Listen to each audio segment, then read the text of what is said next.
Hey, so today I'm going to explain who Aboriginal people are, mainly focusing on Aboriginal Australians. I'll go through their background, where they lived, their culture, important historical events, conflict, and their lasting impact today. First, some background.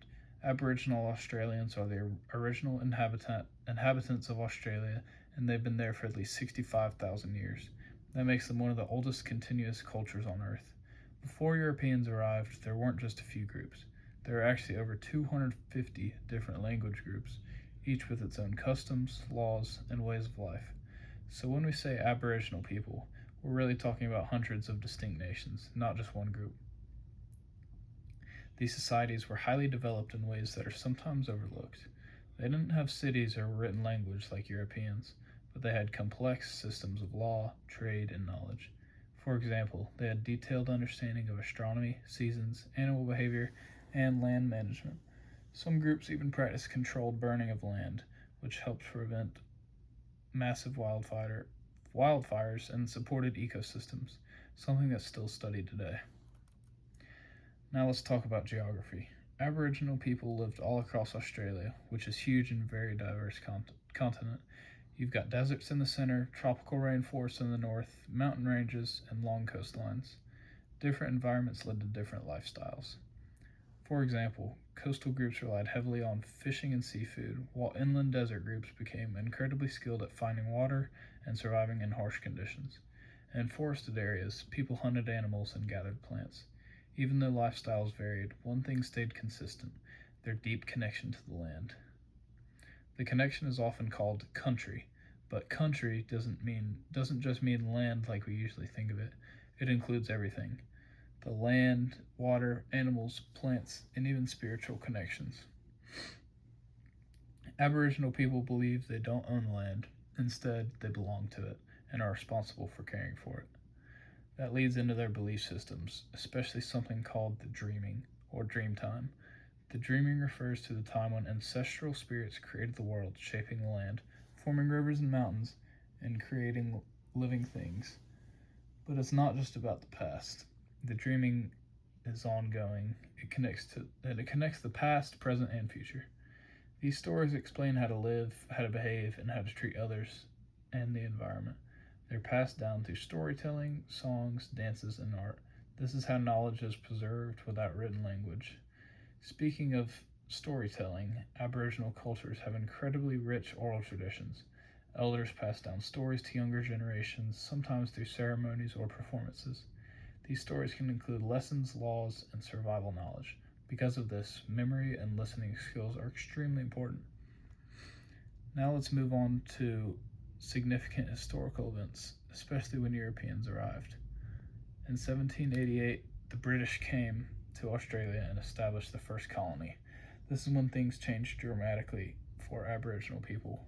Their first colony was New South Wales, right in that southeast part right there. The British claimed the land under the idea of terra nullius, which means land belonging to no one. This ignored the fact that Aboriginal people had lived there for tens of thousands of years. Because of this, land was taken without treaties or agreements. This led to conflict known as the Frontier Wars. These weren't always organized wars like we might think of today. They involved violent clashes between Aboriginal groups and European settlers. Aboriginal people resisted in many ways, defending their land and communities. One important was Pimulwuy, who led resistance efforts against British settlers in early years of colonization. Even though Aboriginal groups often had fewer weapons and resources, they showed strong resistance and resilience. Along with violence, disease had a devastating impact. Europeans brought illnesses like smallpox, which spread quickly and killed large numbers of Aboriginal people who had no immunity. Another major event was the Stolen Generations. From the late 1800s to the 1900s, many Aboriginal children were taken from their families by government policies. Their goal was to assimilate them into European society by raising them into non-Aboriginal homes or institutions. This caused deep trauma, loss of culture, and broken family connections, effects that are still felt today.